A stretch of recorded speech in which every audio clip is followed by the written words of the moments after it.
Eh bien salut tout le monde, j'espère que vous avez passé un bon week-end. On est lundi, on va se faire comme tous les lundis le Tech Actu. Il y a pas mal de choses à voir. On va parler d'AMD avec leur nouvelle plateforme AM5, mais aussi des RX 7000. On va parler de la fameuse RTX 4000 et une bonne petite nouvelle du côté de chez Intel, plus d'autres petites news qui vont arriver derrière. À part ça, je voulais vous dire que vous êtes 65% à regarder les vidéos régulièrement sur cette chaîne et vous ne vous abonnez pas.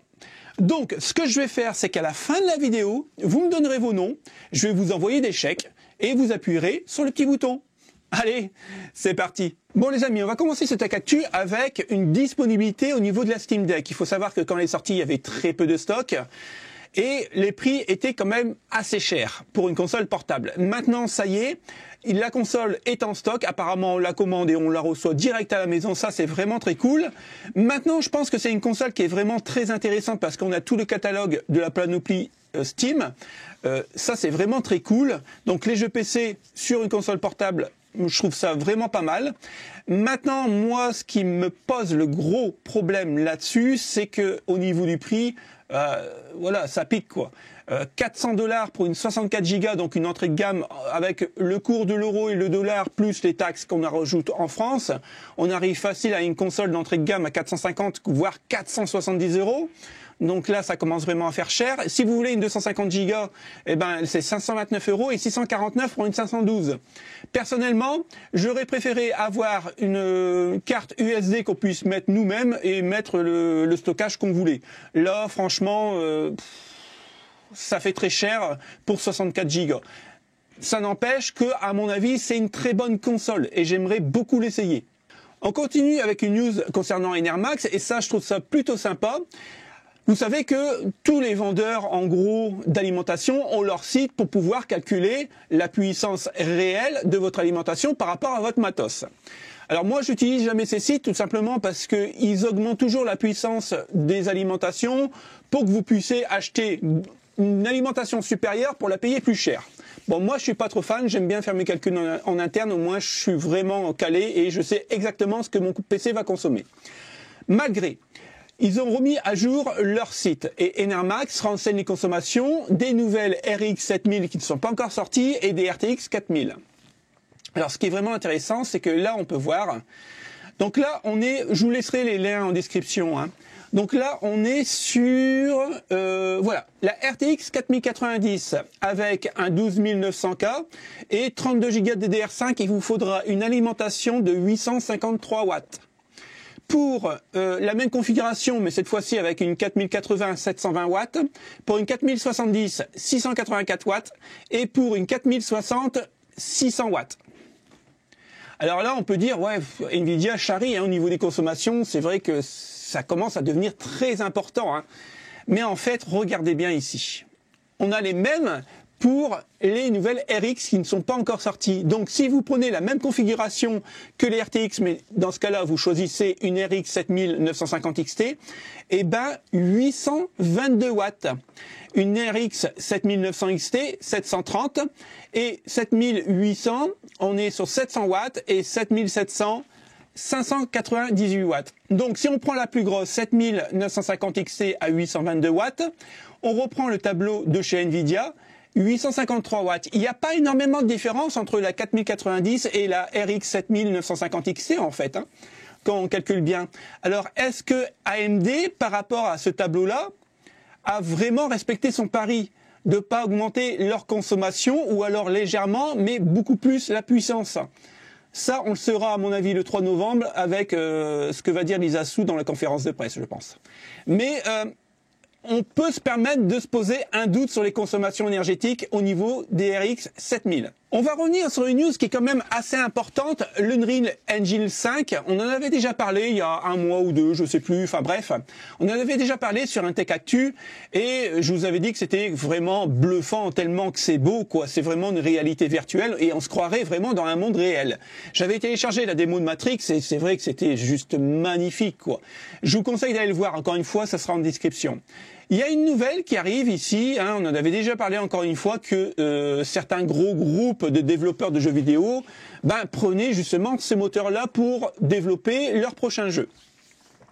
Et en fait, maintenant c'est quasiment fait, il y a très peu de, il y a très peu de développeurs qui vont avoir leur propre moteur graphique. Ils vont quasiment, allez, on va dire à 90% passer à l'Unreal Engine 5. Parce que le moteur est vraiment astronomique, est vraiment très bon et apparemment il serait quand même facile à utiliser. Et ils disent dans cet article que, en fait, plus les développeurs vont travailler sur ce moteur graphique, plus ça sera facile à utiliser et plus facile à développer des jeux de qualité vraiment magnifique. Donc, à mon avis, les indés n'auront peut-être pas les moyens de l'utiliser. Je ne sais pas trop comment ça va se passer. J'ai pas vraiment creusé la question. Je me suis vraiment arrêté au très gros groupe de développeurs. À savoir que Witcher 4, Halo, Tomb Raider sera sur l'Unreal 5. Donc, imaginez-vous la qualité des graphiques. Maintenant, la question qui se pose, est-ce qu'il va falloir une machine de compétition pour pouvoir passer les nouveaux jeux vraiment au niveau graphique à fond les gamelles? On va enchaîner tout de suite avec une news qui est quand même vraiment intéressante et j'espère que dans le futur, ça restera comme ça, puisque vous aurez l'occasion d'acheter les Intel de 13e génération au même prix que la 12e génération. C'est-à-dire que vous aurez un processeur un petit peu plus puissant, un peu moins consommateur d'énergie, au même prix que l'ancienne génération. Et ça, je trouve que c'est vraiment bien vu de la part de chez Intel. Et encore une fois, je croise les doigts pour vraiment que ça reste dans l'état actuel. Et je pense que si Intel continue dans cette lancée-là, il va écraser la concurrence, donc AMD. Mais on en reviendra juste après avec AMD. Donc, les processeurs Intel de 13e génération ont le même prix que les homologues de 12e génération, à l'exception du i5 13600K. Ouais, malheureusement, le i5 13600K va prendre $30, donc on va dire entre 40 et 50 € de plus par rapport à la 12e génération. De ce côté-là, je suis pas étonné, puisque le 13600K va être le processeur le plus vendu, à mon avis, au monde, puisque c'est le processeur pour les gamers purs et durs. Après, le 13700K et le 13900K, lui, c'est vraiment pour des tâches, on va dire, quand même ardues, surtout pour le 13900K, il faut vraiment être professionnel, voilà, avoir une chaîne Twitch, une chaîne YouTube ou alors des applications 3D, mais sinon pour le jeu vidéo ça sert strictement à rien, ou alors vous avez un budget complètement illimité. Pour rappel, c'est des vitesses d'horloge à plus de 5 GHz, on a compatibilité DDR5 et la Gen 5 bien sûr. Mais attention, la grosse force de chez Intel, c'est que vous pouvez réutiliser les cartes avec le socket LGA 1700, ce qui est vraiment très agréable parce que de la part d'Intel, généralement, quand vous changez de processeur, vous changez de carte mère, ça on s'est bien connu. Mais attention, vous pouvez aussi utiliser votre DDR4, donc pas besoin de passer à une nouvelle plateforme tout de suite. Donc ça, c'est plutôt bien vu. Et je pense que si ça reste vraiment dans l'état actuel, au niveau des prix, je me ferai plaisir en prenant le i9 13900K. Et dans ce cas-là, le 12904 que j'ai là, je vais le recycler dans le PC de ma femme, tout simplement. Et j'espère que je pourrai me faire plaisir en fin d'année avec le 13900K. Maintenant, on verra par la suite. Alors maintenant, je vous ai habitué aux bonnes nouvelles, il y a du stock sur la Steam Deck, Intel c'est les mêmes prix, donc les nouveaux jeux vont tourner sur Unreal Engine 5, donc tout est parfait, on est dans un monde parfait. Malheureusement, je vais gâcher la fête les amis, et ouais.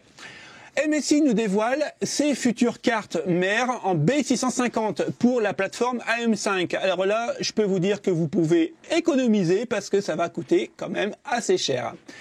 Donc, la plus petite carte mère pour, on va dire, se faire un bon PC gamer, c'est la Pro B650M à Wi-Fi.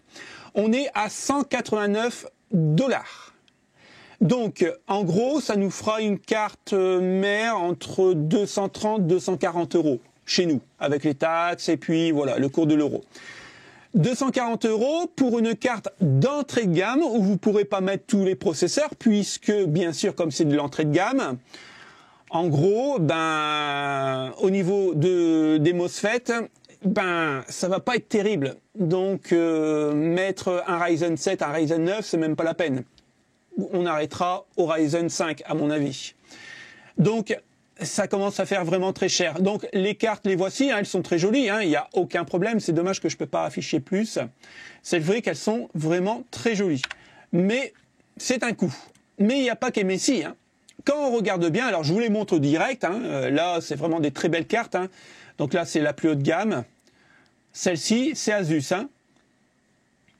J'ai rien à dire. Même la teuf, elle est quand même plutôt pas mal. Il n'y a pas trop de jaune, ça c'est cool. Voilà, là c'est l'entrée de gamme de la Prime. Hein. Elle n'est pas très sexy.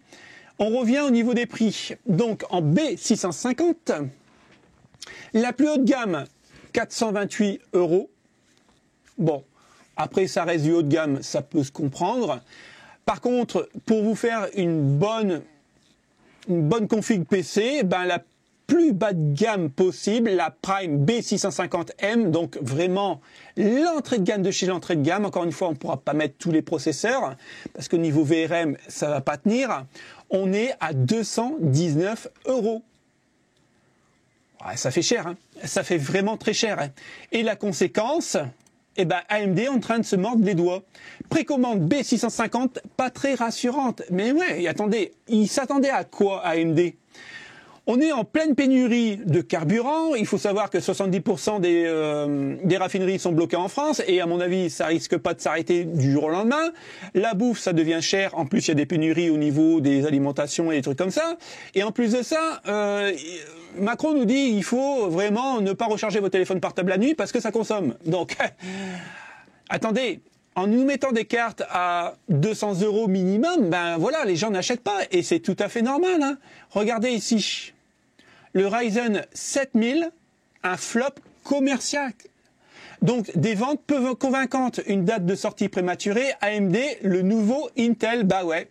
AMD, on l'a toujours connu parce qu'il y avait vraiment des prix, on va pas dire agressifs, mais les prix étaient vraiment corrects et toujours en dessous de la concurrence. Donc, c'est pour ça qu'on se faisait plaisir avec des processeurs quand même de bonne facture, peut-être un peu moins puissants que Intel, bien sûr, au niveau des jeux vidéo.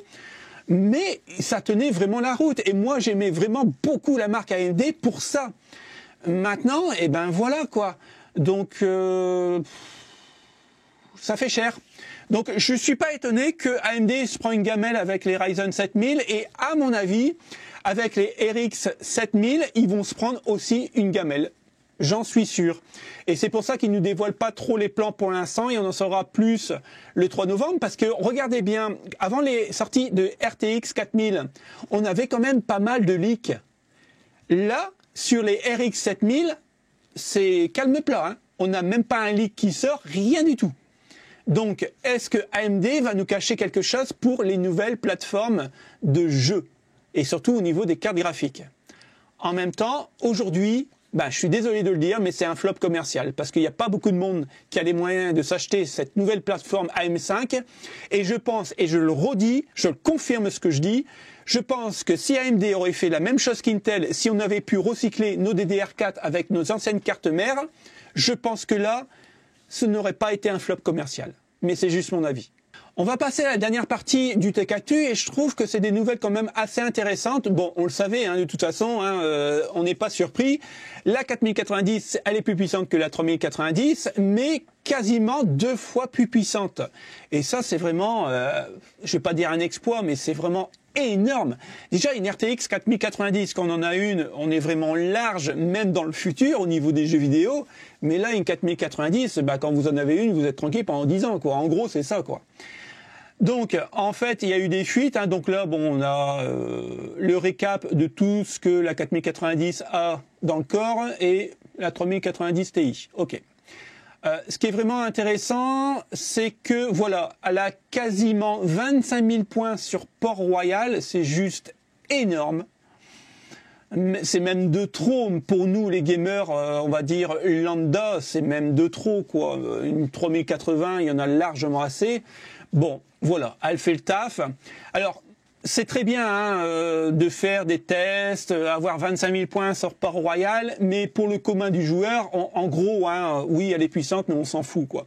Moi, ce qui m'intéresse vraiment, c'est la consommation de tous les jours, si on joue tous les jours avec.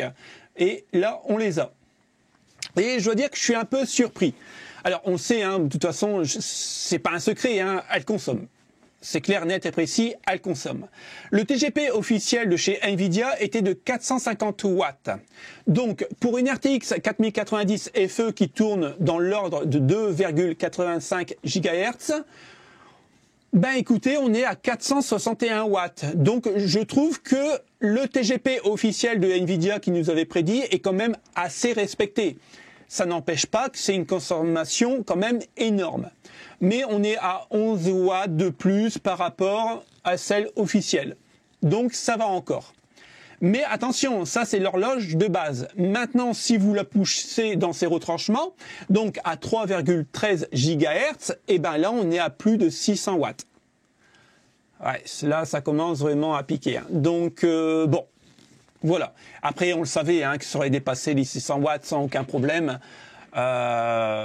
Mais c'est juste dingue. Donc. Après, est-ce qu'il faut, même si on a le budget, entre nous, est-ce qu'il faut vraiment acheter une RTX 4090 ? Personnellement, je ne vois pas l'intérêt. Après, c'est mon avis encore une fois.